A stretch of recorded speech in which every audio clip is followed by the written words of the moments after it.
This is Red Carpet Fly's News on the Fly, bringing you daily, unique, and interesting entertainment, celebrity, and luxury news for February 14th. Happy Valentine's Day! Before we get started, you know what to do. Like, follow, and subscribe to Red Carpet Fly and hit that notification bell so you don't miss a single News on the Fly episode. There's lots to talk about, so let's get into it. Congratulations is in order for the Los Angeles Rams, Super Bowl 56 champions. They fought a tough and hard game against the Cincinnati Bengals on Sunday night and won. This is really great for the city of Los Angeles because it comes on the heels of the Dodgers and the Lakers winning their respective national titles back in 2020. However, during that time, it was like the height of COVID, so everyone was pretty much locked down in quarantine. According to a Fox News article, King LeBron James took to Twitter to pitch the idea of having a joint parade to celebrate the LA team's recent victories. He tweeted, "We, the Lakers, Dodgers, and Rams should all do a joint parade together, with a live concert afterwards to end it.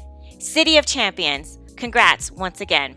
I totally agree. LA is the city of champions, and these teams have been doing their thing. A joint parade would be a dope idea. However, I don't think it's going to happen. The Rams Victory Parade will be held on Wednesday and will run through Exposition Park area, which is in the downtown Los Angeles area, beginning at the Shrine Auditorium on West Jefferson Boulevard, heading toward the Los Angeles Memorial Coliseum, according to the Rams Chief Operating Officer, Kevin Demoff. Details on the exact time of the parade have not been announced yet. One of the things I really loved about the Super Bowl was the halftime show. I loved the halftime show. I thought it was great. Both Dr. Dre and 50 Cent had that billionaire build, and that's what I call that wealthy weight they had on them. Dr. Dre is not only known for being a rapper and a record producer, but he also has that billion-dollar Beats by Dre series, which he sold to Apple. And 50 Cent is killing it over there on Stars with his Power series. Snoop Dogg looked like he enjoyed himself, and he was out there sea-walking, and Mary J. Blige looked stunning up there in all white in her boots. The girl was killing it. And it was refreshing to see Eminem come out there and do his thing for the culture, and I loved Kendrick Lamar's performance. Was it me, or did Kendrick Lamar's performance seem like to have a little bit of a militant edge? According to The Insider, the LA native rapper left out the lyric, "And we hate the popo, wanna kill us dead in the street for show," in his song All Right. It's unsure if Kendrick censored himself or if it was the telecast that censored him, but his 2015 single All Right was a beloved song and became the rallying cry for the Black Lives Matter movement, so it's interesting that that line was left out.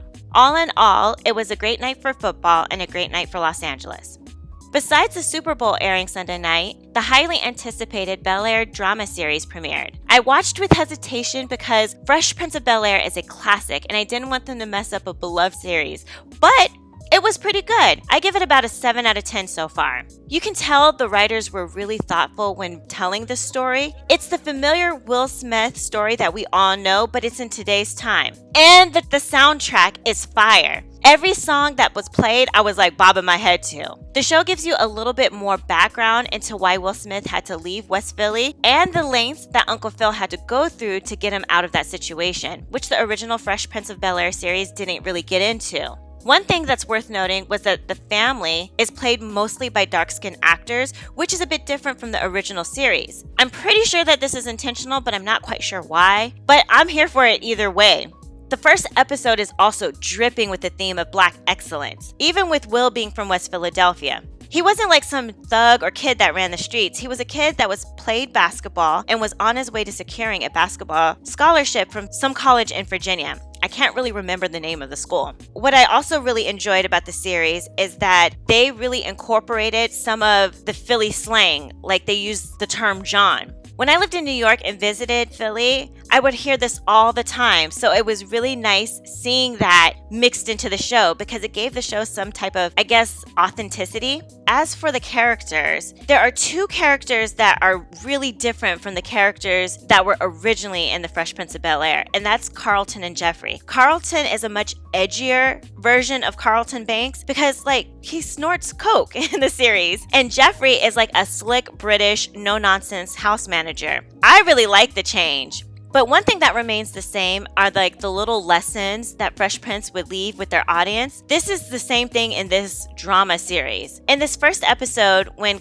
Will meets Carlton's friends and lacrosse teammate Connor, it's in the locker room of Bel-Air High, and all the white teammates are rapping along to Bobby Shmurda's Hot In, which includes Connor ignorantly saying the N-word multiple times. The episode immediately addresses this long-standing divide of who can say the N-word and who cannot, and the differences of opinions people have about the word even within the Black community. Will was immediately offended by the white students using the word, while Carlton defended his white friend's use of the word when rapping to the Bobby Shmurda song. Side note, I don't really use that word either. The N-word for me isn't something to be tossed around. My grandfather once told me that when he was a little boy, the Klan came to his house and he and his brother had to hide underneath the bed. The Klan was looking for somebody or someone. I can't really remember the whole story because he told me that story such a long time ago. But what I do know is that they were using that terminology, and my grandfather, as he was telling me that story, I could tell that he was really impacted by that. So some people died hearing that as their last words. So I decided right then and there not to use that word out of respect of my grandfather and my elders. I don't use that word in conversation with non-Black people or with Black people, and I don't say it when I hear it in rap songs. To me, it's disrespectful. I know other Black people feel differently, and that's their prerogative, but if you're a non-Black person and use the term, I'm definitely not tolerating it. Anyway, I like the show and I encourage you guys to see it. I'll be watching. The show has a lot of promise. You can stream the show on the Peacock Network.